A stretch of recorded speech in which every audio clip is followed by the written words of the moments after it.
Some of the saddest stories in history are of those who died as the freedom they fought for became a reality. The casualties of the last day of war. Vishu 1992 was such a story. Actually, 28 of those stories. Freedom and democracy were upon us when those people were gunned down by Ciskei soldiers during one of the last big freedom marches before the election. We'll focus on the unanswered questions around the Vishu massacre tonight.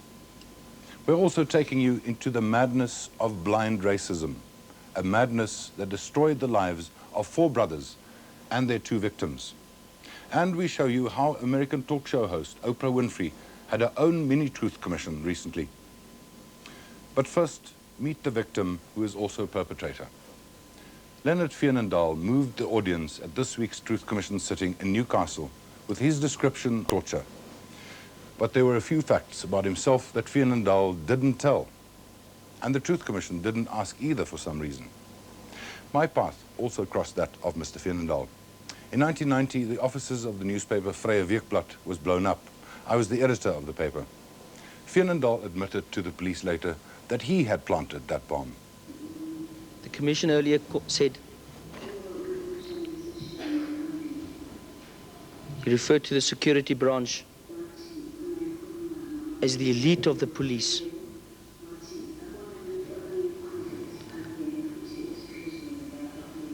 I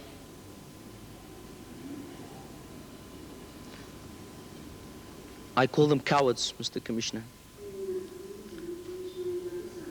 I call them the scum of the police. They are responsible not only for what they've done to me and my family, they are responsible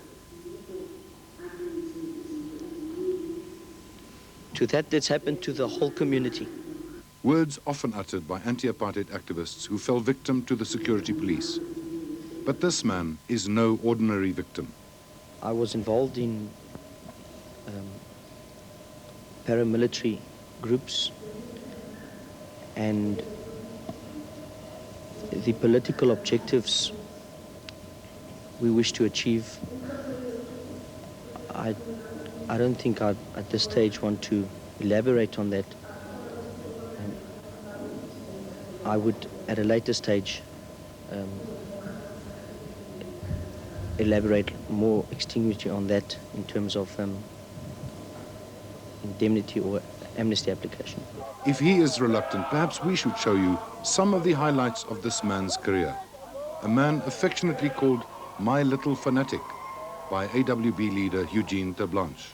Police in Southwest Africa, Namibia, have launched an intensive search for the killers of a security guard at the untagged regional office at Ochu. People in the region have been asked to give any possible assistance in identifying the attackers.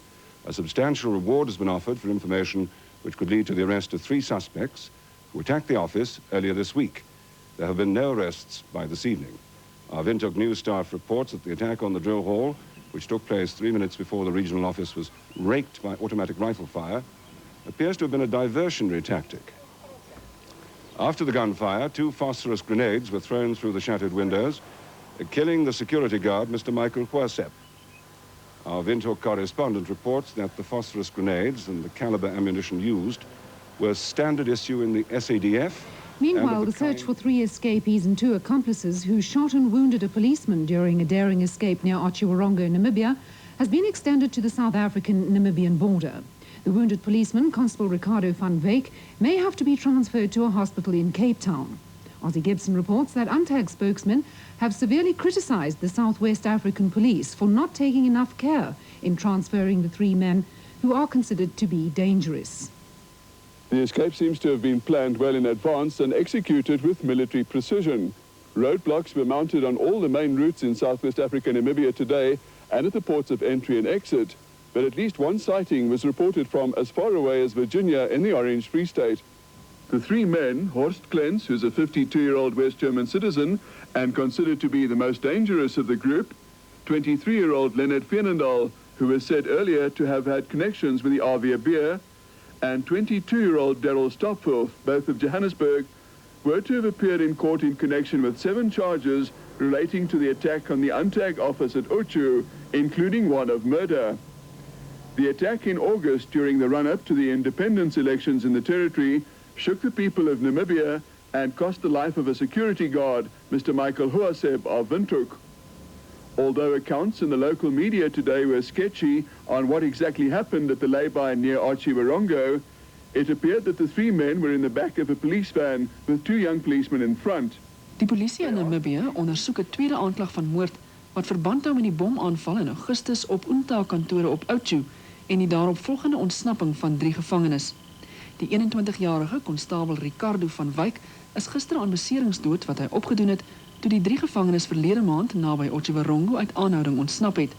'n Veiligheidswag het in die bomaanval The Johannesburg omgekom. magistrate has ruled that 2 members of the Order Boerevolk, Leonard Fendandal and Daryl Stopforth, can be extradited to Namibia.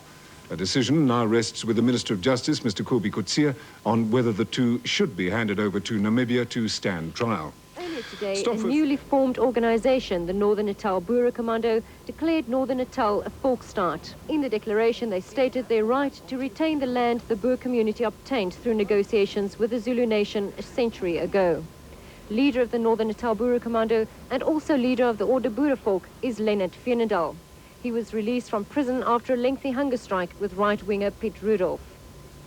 Well, we will just take what is ours, we'll occupy what is ours, and we will defend what is ours. Any party, organisation or nation that wants to deprive us of that right will be seen as the aggressor, and we will answer that aggression with the necessary steps. Fendandal is a staunch supporter of the Inkatha Freedom Party.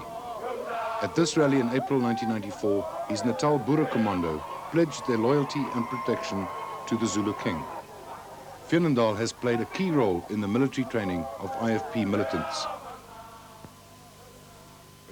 But while Fendandal escaped justice in Namibia, he found himself behind South African bars for 2 years after a range of right-wing bomb attacks in and around Johannesburg in 1990.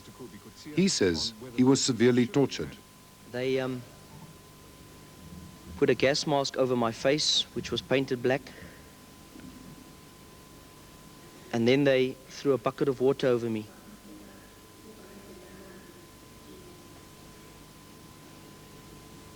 I then experienced being shocked. Then the current would come through my leg, then through my armpit, then through my genitals. Sometimes they would come all 3 together. While this was going, he shouted at me, "Why don't I call my God to release me from the chair?" And that I would see that they that are security branch, they are God.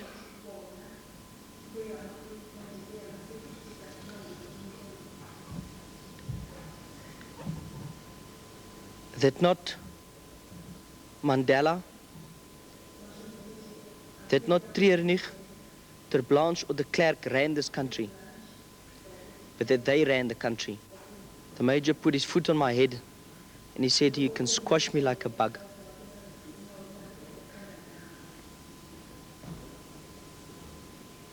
He called them all around me. They stood in a circle around me.